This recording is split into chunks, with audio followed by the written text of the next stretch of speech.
Hello, thank you for joining us on CoreTV News at 4. I am Frank Omalapia. Here are some of the reports we're filing at this time. The police have won all security details attached to political office holders against accompanying their principals to polling centers on April 11. There are also barred from collation centers after the voting exercise. Police spokesman Emmanuel Ojukwu said in a statement that only police personnel specifically assigned for election duties must be seen within and around election designated places. He added that Inspector General of Police Sulaiman Abba has ordered the arrest of any policeman who decides to escort politicians to polling units anywhere in the country. And now tension and palpable fear has returned to Ekiti State with the face-off between the 19 APC lawmakers and the state governor, Dele Fauci, degenerating into an impeachment saga. Our correspondent Rashid has mulled the protests by PDP members against such moves. The situation is tensed and tension is high, no thanks to the impeachment crisis engulfing Ekiti State. The worst hit is the seat of power, Ado Ekiti, as there is total lockdown with streets deserted and shops closed, while residents also stayed indoors, with civil servants also heading home. All commercial activities are paralyzed, while entry points into the city are reportedly barricaded in an apparent move to resist the 19 APC lawmakers from entering Ekiti from their alleged Osun State base. While all this was going on, some organized labor activists hold a peace rally suing for peace in the state. As long as there is no peace in Ekiti, we workers will be affected, because this is a civil service state, and that is why we want to tell everybody, especially those who are at the back, who are in Lagos, who are in various parts of the country, or even outside Nigeria, thinking that some people or it is the present government that is causing problems. No, we want to say that it is those outside that are throwing stones into Ekiti, and we are not going to take it. Where were those 19 legislators before they held the presidential election? They did not attempt to come back. It's a political problem. This thing is not about Fayemi, it's not about Fayoshe, it is about Ekiti. And we believe that we own Ekiti. This is the time we have to tell them that we want peace in Ekiti State. While security agencies and residents wait with apprehension of the much touted sitting of the 19 APC lawmakers, Ado Ekiti residents lament the precarious situation the state is. No one problem, because all the person who won't come do problem here, they don't thief our money go before. They won't come thief another one again. You don't want them again. You don't want to see them here. If you see them, now voila. They say, no way, we go tell our president. You know what, APC, we come to destroy this Ekiti here now, because there is a lot of problem here. They won't create problem for Ekiti now, because there is no problem for Ekiti. With the situation on ground in Ekiti, it is no longer at ease. No one can predict what is next, as the fate of Ayo Fayoshe now hangs in the balance. Rashid, CoreTV News, Ado Ekiti. And now the ripple effects of the presidential and national assembly elections continue to linger as the people of Rivers State have turned their pleasures over the manner in which the elections were conducted in the state to Abuja with a protest march to the INEC headquarters. And the protesters who carried placards with various inscriptions calling for the immediate resignation of the resident electoral commissioner, Gesilia Khan. They also demanded to see the chairman of INEC, Tahiru Jaga, to register their grievances to him in persons. And now the police authorities say they have identified a number of people who played different roles in pre-election violence in Rivers State. This they say is aside from over 100 electoral incidents that were investigated before and during the March 20 presidential elections. Inspector General of Police Sulaiman Abba disclosed this at the opening of a conference with our police commissioners in Abuja on the forthcoming April 11 elections. He assured that investigations are still ongoing in other cases, including the one raised recently or Progressive Congress.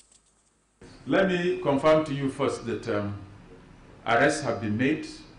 There are also suspects identified with incidents in Rivers, including those that were committed far back.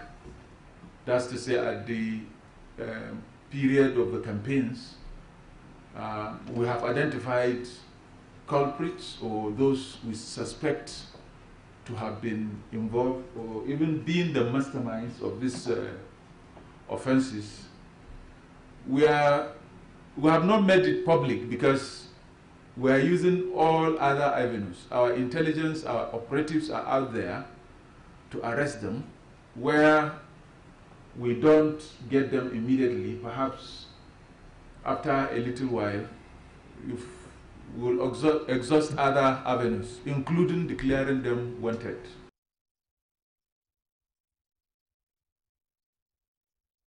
And now the All Progressive Congress has accused the People's Democratic Party of launching a series of attacks on its supporters in the run-up to the April 11 governorship and House of Assembly elections in Rivers State.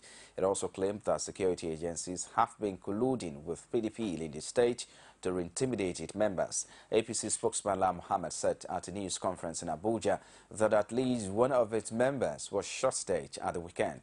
He consequently wants local and international observers monitoring the forthcoming election to pay close attention to security agencies and INEC officials in Rivers State.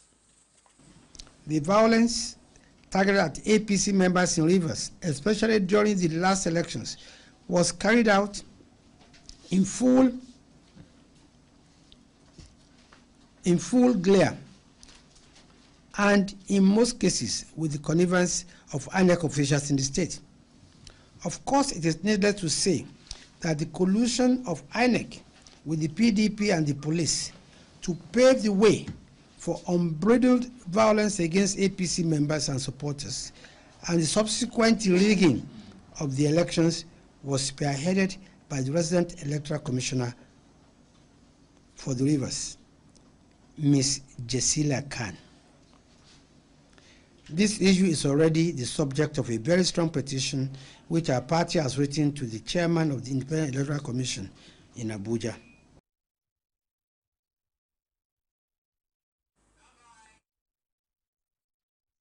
And as Nigeria look forward to another round of election this weekend, politicians across party divides are leaving no stone unturned in their quest for victory. The APC insists the governorship and House of Assembly elections is on top of a priority to the party, claiming its success at the presidential poll can get absolute meaning only if the party record any more success at the April 11 polls. Rashid speak with some APC stalwarts across state and filing this report.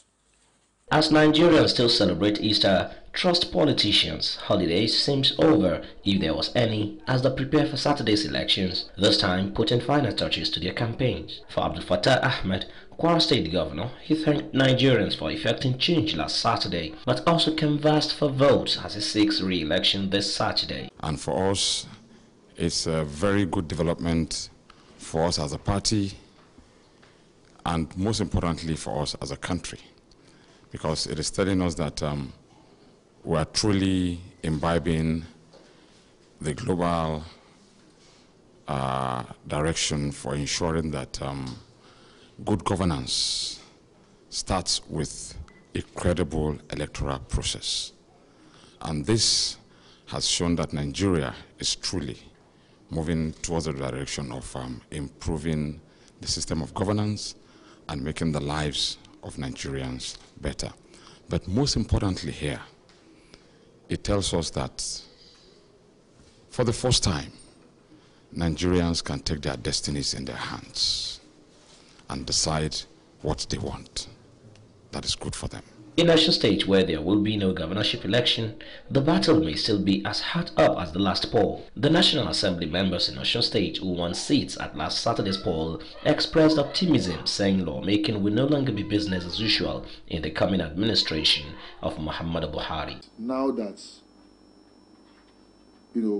our economy is, based on crude oil, maybe we will now sit down and see how to diversify a bit to some other, where we can get more revenue to shore up the whatever we have from the crude oil.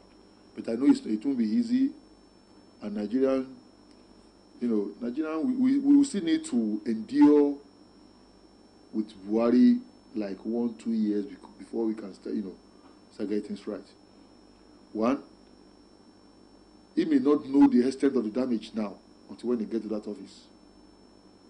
So you may just think maybe damage is at 50-60% level. On getting there, you now realize that it's at 80-90% level. And you know, for such a person, you need to go back to the drawing board and re-strategize.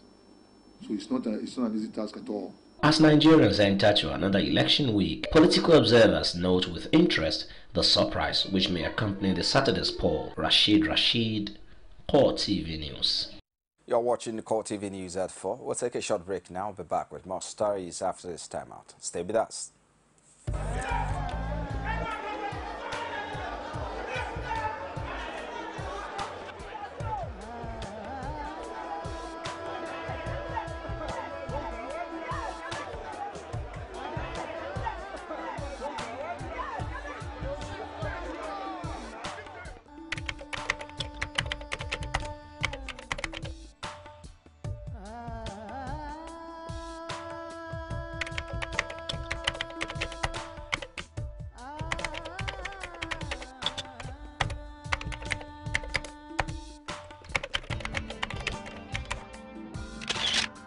Morning, Mr. President. Morning, sir. How are you, Mr. President? How is the campaign?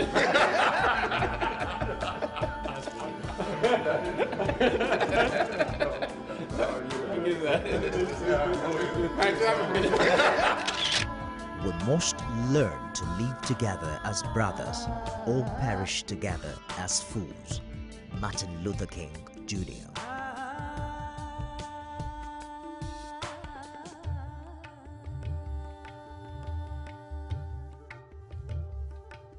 You are still on to CoreTV News at 4 live from our Lagos studios. For more information and our news and other stories, like our Facebook page is facebook.com/CoreTV News.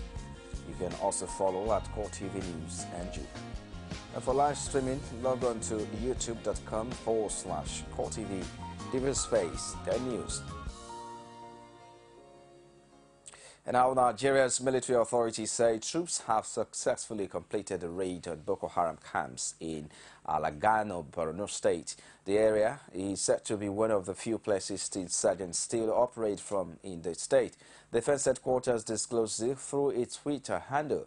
The details of the raid were not disclosed, but the military say map-up operations are ongoing in surrounding areas. And our Oba of Lagos, Rewan Akiolu, has denied newspaper reports about his alleged threats to Igbos in Lagos to vote for All Progressive Congress governorship candidate in Lagos, Akiolu Ambode.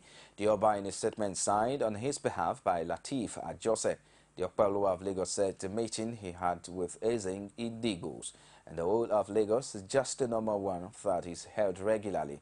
He added that he also prayed for the continued peaceful coexistence and prosperity of Lagos. The monarch added that his alleged statement on the issue of people ending up in the lagoon is nothing but a storm in a teacup. He said that the statement is just a proverb on those working against the throne and the interests ending up in the lagoon as a tradition of Lagos. And our Director of Media and Publicity of the People's Democratic Party Presidential Campaign Organization, Femi Fani-Kaude, has described as a menace and unacceptable the threat by the Oba of Lagos against the Igbos in Lagos that if they do not vote for the APC in the governorship elections on Saturday. Fani-Kaude, in a statement issued in Abuja, the truth is that we were threatened with ethnic cleansing and religious carnage in the north, and Buhari not won the presidential election on March 28 had President Jonathan not quickly conceded a defeat. End of quote. Fani-Kaude stated that the threat by the APC and all the attendant rubbish that goes with the master, pointing out that no one is intimidated on the side of the PDP, and neither do the party fear for the future because God is in control. He added that the party wants peace and harmony but will not tolerate any attempt to intimidate its followers, while urging all PDP supporters nationwide to take their destinies into their hands and vote for the party's candidate. He also reminded the APC that the PDP has over 12 million foot soldiers who must be respected. The Lagos State chapter of the People's Democratic Party has demanded the immediate suspension of Rewan Akiolu as Oba of Lagos until after the elections, following a statement credited to the Oba that Igbos must vote APC governorship candidate Akiolu Ambode or be drowned in Lagos water. The party has also alerted the security agencies to hold on to the Oba responsible for any attack on non-indigenous or PDP members in order to guarantee free, fair and credible elections in the state. According to the PDP, the silence of the governor of the state, Fashola, over 48 hours after such inflammatory statement and threat to life suggests that the Oba must have been deployed by the state government to act so. The PDP said the governor is a conspirator in this threat and must also be held accountable for any violence in the election, which the party attributes to a vindication regarding the desperation of the APC to retain Lagos State at all costs, including plans not to concede the imminent defeat on April 11. The PDP has, however, charged the non-indigenous and her fans not to be intimidated by the Oba's threat, but go out to vote according to their wish.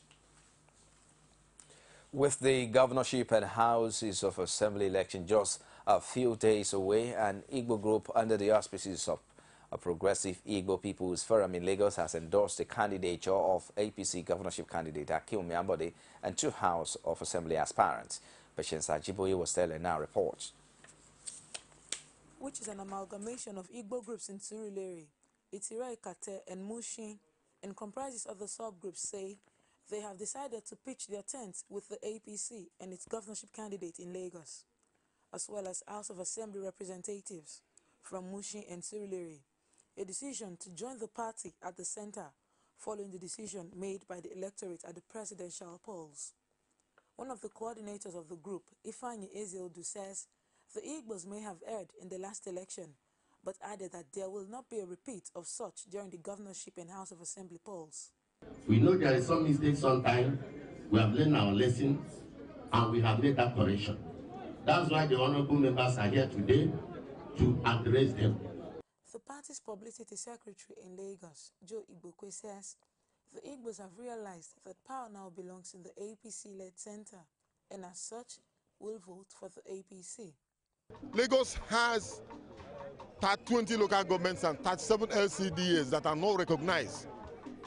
That's why this place is like this.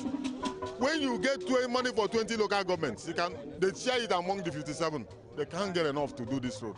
So one, the federal government, which we now control, recognize the 37 and put it in the constitution. An APC member, Obiageli Onu, says Ambode is the more preferred candidate than PDP's Jimmy Agbaje. We have checked his opponent, which is Agbaje, and we found out that when you put 2 of them on the scale, you see that Ambode is the right man. He's the man for the job. And the Igbos is solidly behind him.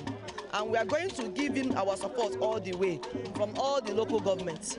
The season for endorsement is still very much around, but just as has been done at the March 28th presidential polls, only the electorate will decide whose endorsement stays valid. Patience Ajiboye, CoreTV News, Lagos. Some supporters of the People's Democratic Party in Ekiti State have been prevented by the police from invading the State House of Assembly complex. The PDP loyalists who claim to be on campaign were led by top government officials, including Deputy Governor Kolakpo Olushola and the former Speaker Tunji Odeyemi. Rashid has more in this report. Another twist to the ongoing political drama in Ekiti State has developed with members of the People's Democratic Party in Ekiti State laying siege to the State House of Assembly complex in a bid to prevent any move that may lead to the alleged moves to impeach the state governor, Ayodele Fayose. The party members who stormed the Assembly complex in their numbers set up canopies as shelter. A former acting governor and chieftain of the PDP, Tunji Odeyemi, justified the decision of the party to campaign anywhere they want to. Connection, there is no connection. Any venue could be chosen. Remember when the wife of Mr. President came around, we identified the governor's office, and that was where we used to welcome the wife of the president. Any venue could be used, any venue at all, as far as the state is within the state for our political activity. Every day is Christmas, every day is business. And as we can see, people gathered here this morning. They are PDP family.